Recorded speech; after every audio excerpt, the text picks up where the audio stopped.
निकल गया। बच्चा नालायक नहीं निकलता। बच्चे को तो आप जिस संस्कार में ढालते हैं वो उसी प्रकार संस्कार से संस्कारित होता है। थोड़ा सा साउंड कम करें। माता के गर्भ में जब बच्चा रहता है तो वो उसी समय माँ के और पिता के संस्कार को ग्रहण करता है।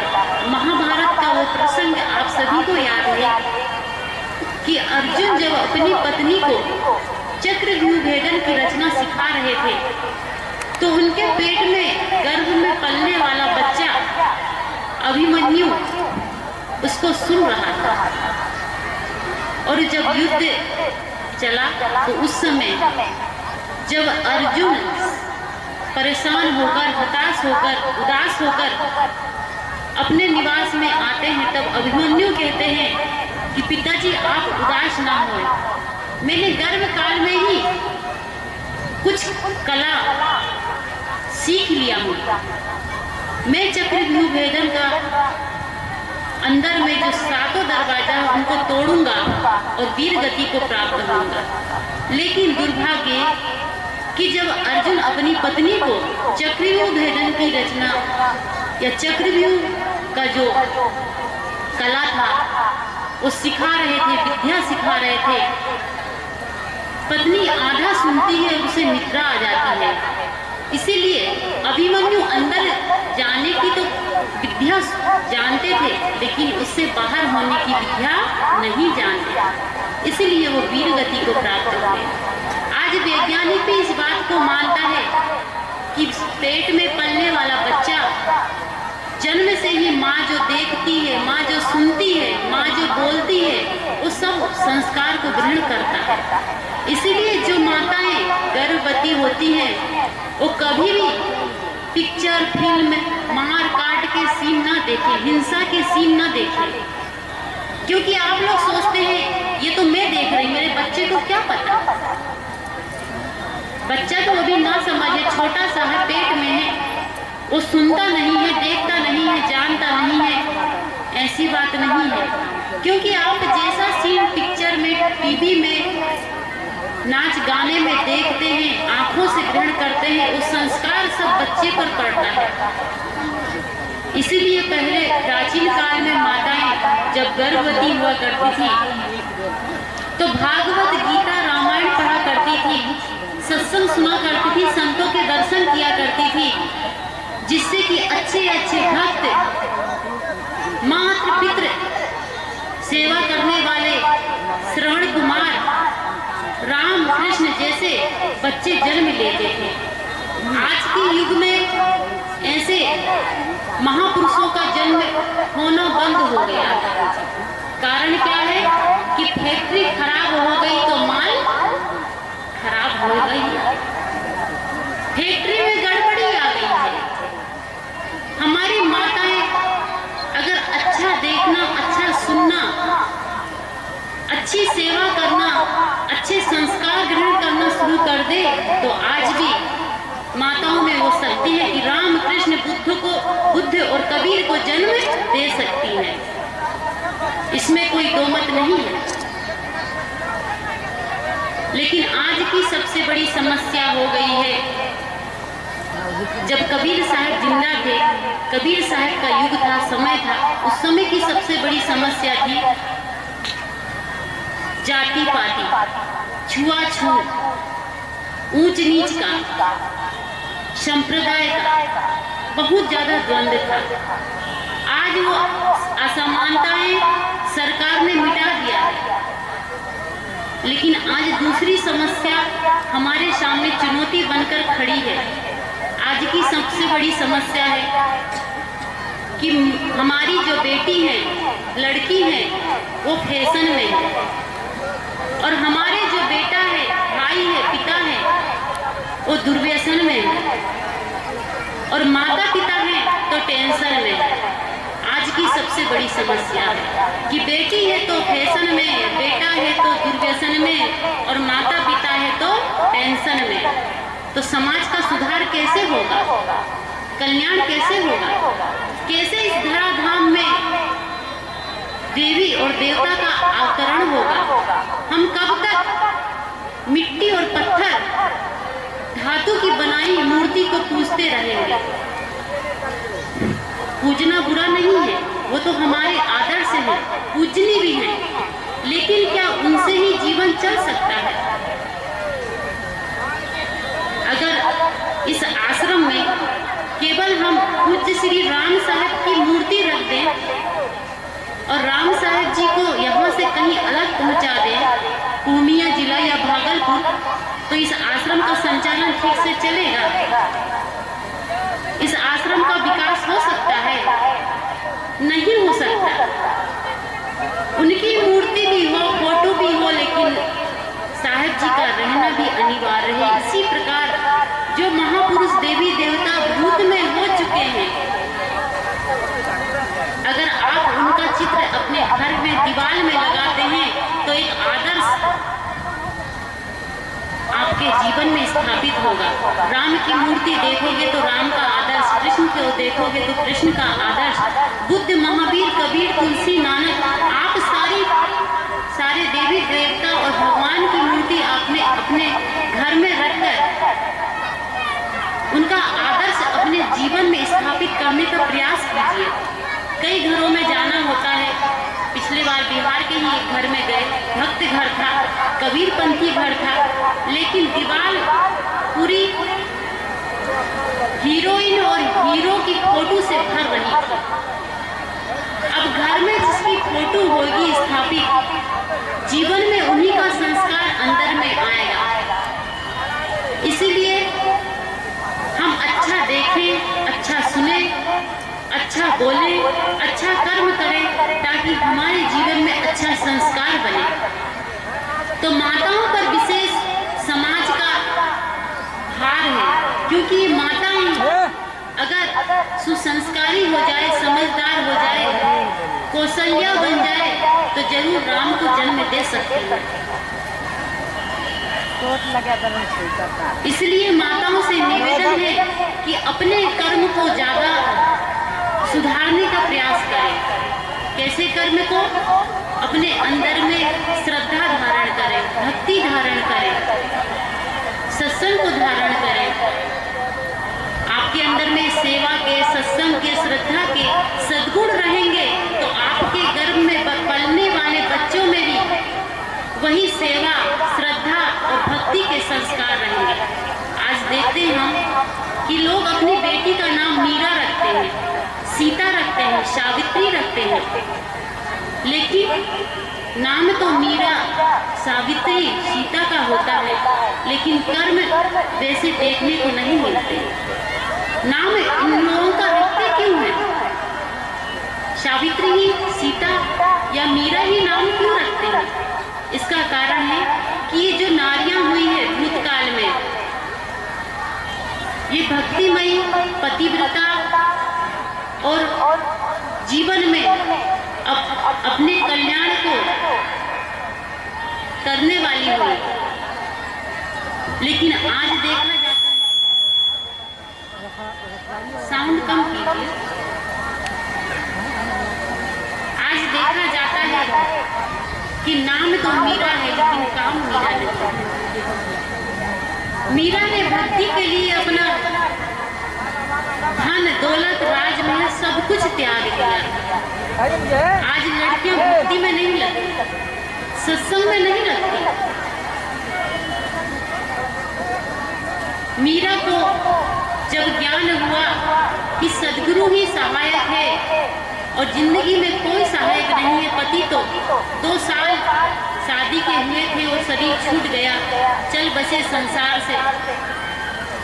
ससुराल वालों ने बहुत प्रताड़ना दी, लेकिन सदगुरु की कृपा से वो प्रताड़ना, वो जहर भी अमृत बन गया। मीरा हंस हंस कर सारे गम को पी लेती है। भक्ति के मार्ग में जितना भी दुख तकलीफ आया, मीरा ने सह लिया भक्ति के लिए। हमें तो यहाँ तक आने में अगर कोई कठिनाई हो तो कहते हैं कि नहीं, बहुत दूर है, नहीं जाएंगे। यहाँ आ भी गए तो सेवा से दूर भागते हैं। इतना बड़ा काम बिना सेवा के संपन्न नहीं हो सकता। सबके अंदर में श्रद्धा, भक्ति और सेवा की भावना होना चाहिए। मुझे महाभारत का वो प्रसंग याद आ गया, भागवत का, कि कृष्ण जब राजसी यज्ञ हुआ था तो उस समय कृष्ण ने सबको ऊंचे ऊंचे काम दे दिए थे और स्वयं पत्तल उठाने का काम और विप्रजनों का चरण धोने का काम संभाला था। हम सत्संग में जाते हैं तो दूसरे की पत्तल को छोड़ो, अपनी ही पत्तल छोड़ देते हैं। दूसरे की पत्तल उठाना ये हमारे मन में भावना आती ही नहीं, अपनी भी पत्तल छोड़कर चलने लगते हैं। सबसे पहले तो सेवा है, तब मुक्ति और गति तो बाद की बात है। आज हमारे राम साहेब जी ने इस धराधाम को इतना सुंदर बना दिया कि ऐसे लग रहा है सतलोक यहीं पर आ गया है। यही सतलोक है, जहाँ पर सत्चर्चा हो, सत्य का आचरण हो और सत्य पुरुष का निवास हो, वही तो सतलोक है। और कहाँ सतलोक है? हम मानते जरूर है कि ऊपर तीसरे आकाश में कहीं सतलोक है, ये तो हमारी केवल कल्पना है, अनुभव नहीं है।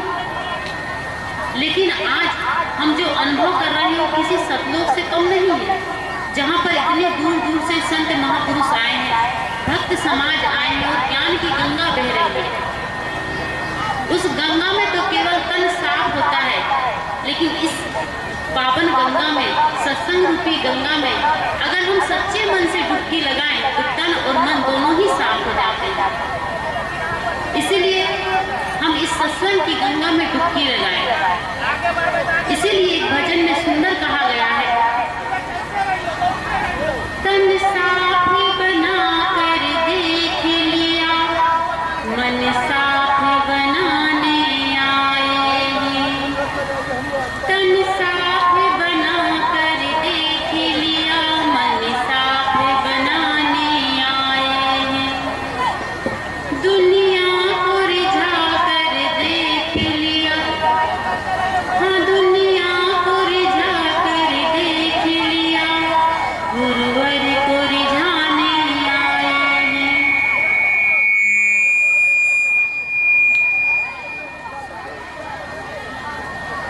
घर में तो रोज स्नान किया जाता है, लेकिन शरीर कभी साफ नहीं होता। स्नान के 1 घंटा बाद तुरंत ही पसीना आएगा, शरीर फिर गंदा की गंदा हो जाता है। और मन को साफ करने की तो घर में कोई भी साबुन नहीं है, किसी के दुकान में, किसी के बाजार में आज तक मन को साफ करने की साबुन नहीं बनी है। केवल एक सत्संग ही ऐसा स्थल है जहाँ पर मन और तन दोनों को साफ करने का साबुन और पानी दोनों मिलता है। इसीलिए हमारा कर्तव्य है कि हम अपने अंतःकरण को पवित्र बनाएं, स्वच्छ बनाएं और अपने मानव जीवन का कल्याण करें। तो मैं आप लोगों के समक्ष कुछ निवेदन की कि माँ की जिम्मेदारी पिता से अधिक होती है। अगर पिता एक बार शराबी हो जाए तो चलेगा, लेकिन माँ अगर शराबी हो जाए तो बच्चे को जन्म नहीं दे सकती, क्योंकि शराब से उसका पेट, उसकी अतड़ियाँ पूरी खराब हो जाएगी। इसीलिए माँ से निवेदन है कि आपकी जिम्मेदारी बहुत बड़ी है। आप फैशन से हाथ जोड़ ले, अर्थात अपनी जिंदगी सादगी पूर्ण बिताए, भक्ति पूर्ण बिताए, सेवा पूर्ण बिताए। और भाइयों से निवेदन है कि शराब, मांस, मछली, अंडा, मुर्गी, जितने भी मांसाहारी भोजन है, जितने भी दुर्व्यसन है, बीड़ी, सिगरेट, गुटखा, पान, तंबाकू, इस चीज का त्याग करें, तभी हमारे समाज का सुधार हो सकता है। और ये इतना बड़ा सत्संग जो रखा गया है, आयोजन किया गया है, इस समाज के सुधार के ही लिए रखा गया है। और जब तक समाज में सुधार, व्यक्ति में सुधार नहीं होगा, तब तक जीवन का कल्याण नहीं हो सकता। इसलिए हम सब फैशन, दुर्व्यसन से मुक्त हों, तभी हमारी जिंदगी का टेंशन कम होगा और हम सुखी जीवन जी सकते हैं। बस इतना कहकर मैं अपनी वाणी को विराम देती हूँ। बोलिए सदगुरु देव की जय। अभी सबरी का जीवन देखिए, जाति की कोल भी ऐसे नहीं कि ऊंचे कुल में ना जन्म लेंगे तब नाम बड़ा होगा, अधिक रूपवान होंगे तब नाम बड़ा होगा, अधिक सोना चांदी जेवर पहनेंगे तब नाम बड़ा होगा, ऐसी बात नहीं है। आप सबरी का जीवन देखिए, सबसे नीचे जाति की थी, जाति की कोल भीड़ थी, जंगल में रहने वाली,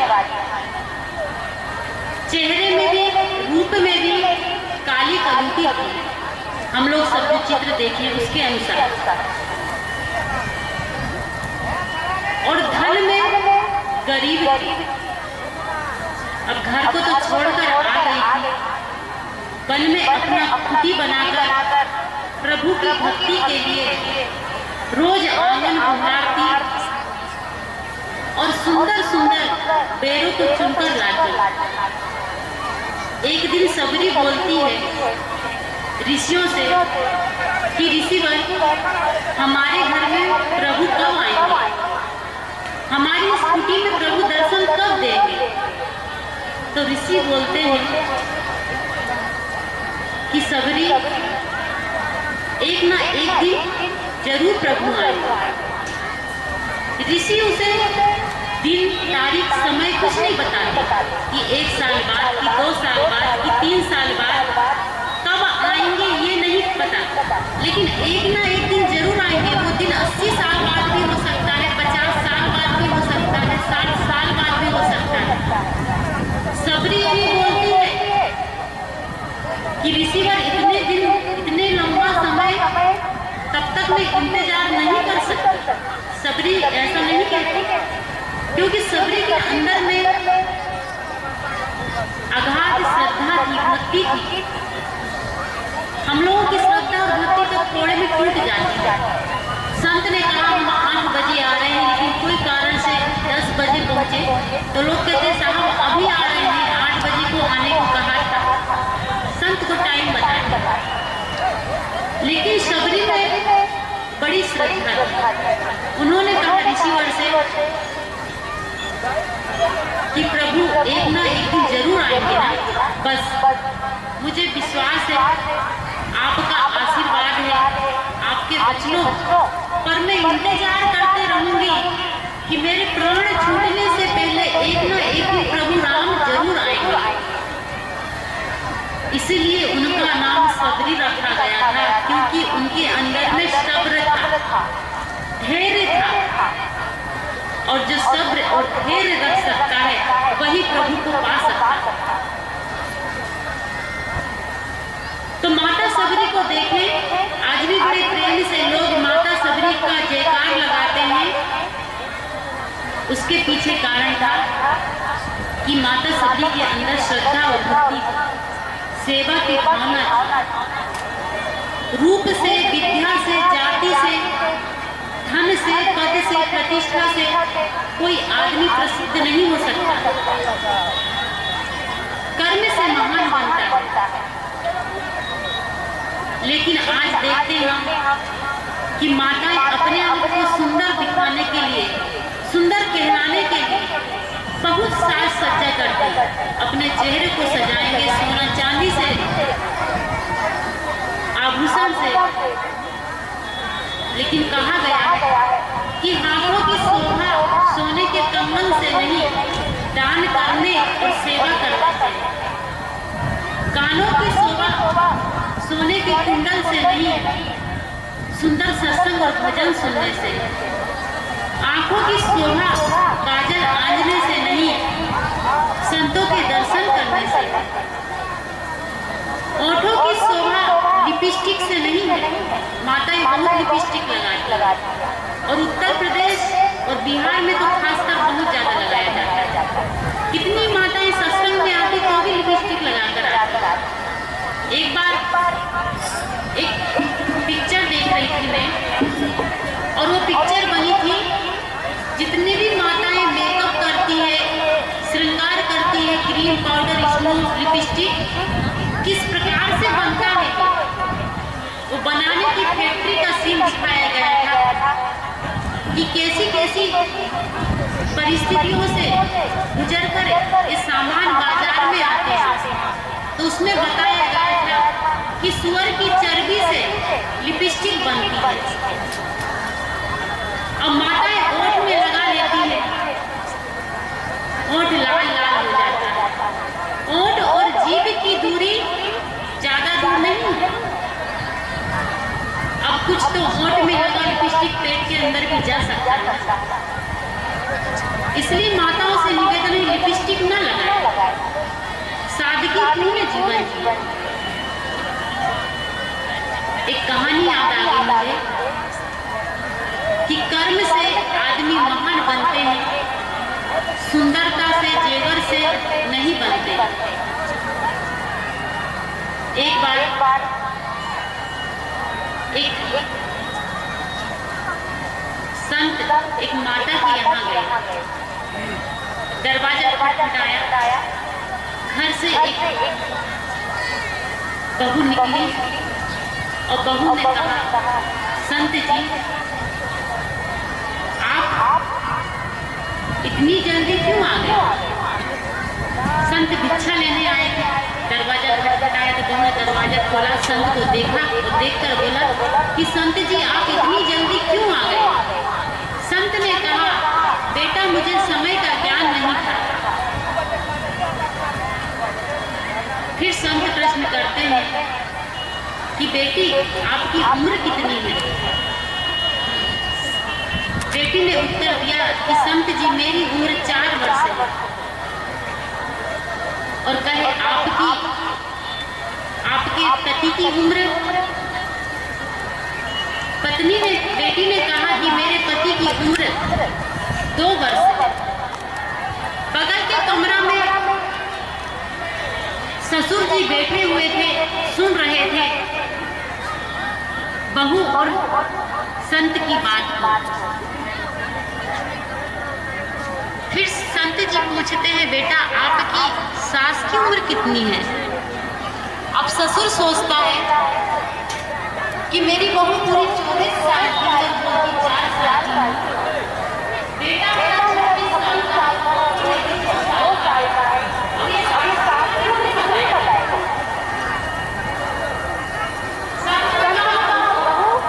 बेटा आपकी जो सास है उसका बहू ने कहा, महात्मा जी मेरी सास कभी छह महीने के लिए पाल में झूठ नहीं है ना? बड़ी आश्चर्य की बात कि सास पालने में है, पति 2 साल का और बहू 4 साल का। फिर संत जी बोलते हैं कि बेटा आपके ससुर की उम्र क्या है?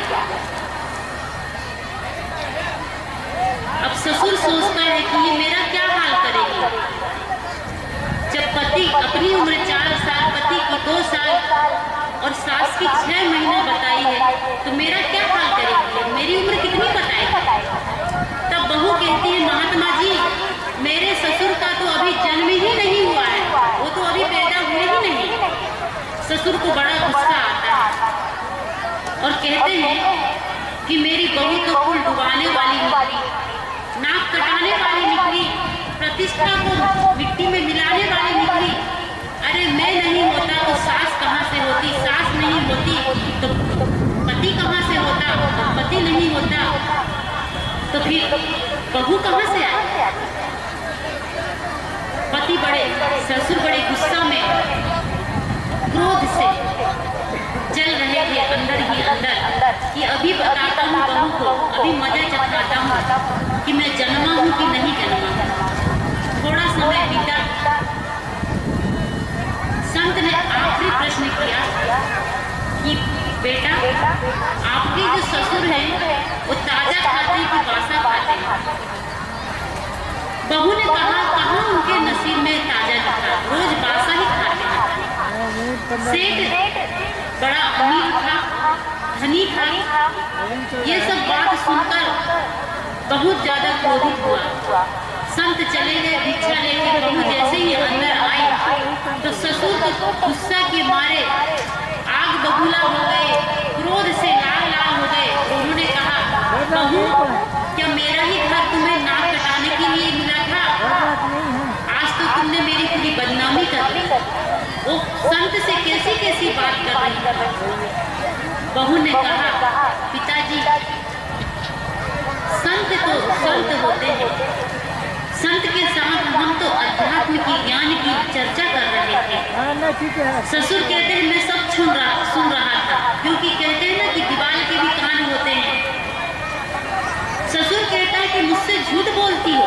अरे मैंने तो सब तुम दोनों का संवाद तो सुन लिया है कि अध्यात्म की ऊंची ऊंची बात हो रही थी, कि आपसी चर्चा हो रही थी। बहू ने कहा, ठीक है, संत के पास चलते हैं।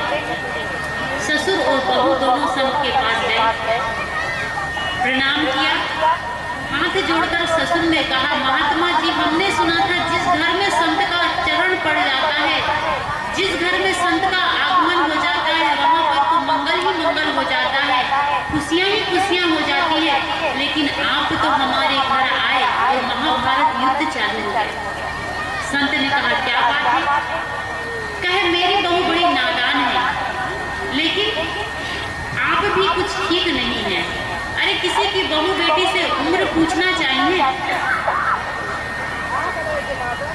तब बहू कहती, पिताजी, गलती महात्मा जी की नहीं है, गलती मेरी नहीं है, गलती शब्द के अर्थ को न समझने में है। तो ससुर बोलता है कि बेटी, अब मुझे तुम समझाओ कि शब्द का अर्थ क्या होता है। अरे अर्थ को समझते समझते तो मेरे बाल पक गए। मैंने अपनी जिंदगी यूं ही नहीं बिताई, और आजकल की तुम बहू आई, मुझे शब्द का अर्थ समझाओगी? बताओ तो। संत सही समय में आए थे, फिर तुमने पूछा क्यों कि इतनी जल्दी क्यों आ गए? भोजन का समय था। तब बहू बोलती, पिताजी, संत से जो मैं प्रश्न की थी कि इतनी जल्दी क्यों आ गए, इस समय घड़ी वाला समय नहीं था। संत जवान है, सुंदर है, 25 साल उम्र है। मेरे मन में प्रश्न हुआ कि इतनी जल्दी क्यों आ गए, अर्थात इतनी जल्दी साधु क्यों बन गए, साधना क्षेत्र में क्यों आ गए, घर क्यों त्याग दिए, भक्ति में क्यों आ गए? तो संत ने जो उत्तर दिया था कि समय का ज्ञान नहीं है, घड़ी वाला समय नहीं, जीवन और मौत का समय है, कि जिंदगी का कोई भरोसा नहीं कि कब आदमी मर जाए। जरूरी नहीं कि बुढ़ापे में ही मरे, जवानी में ही कई लोग मर जाते हैं।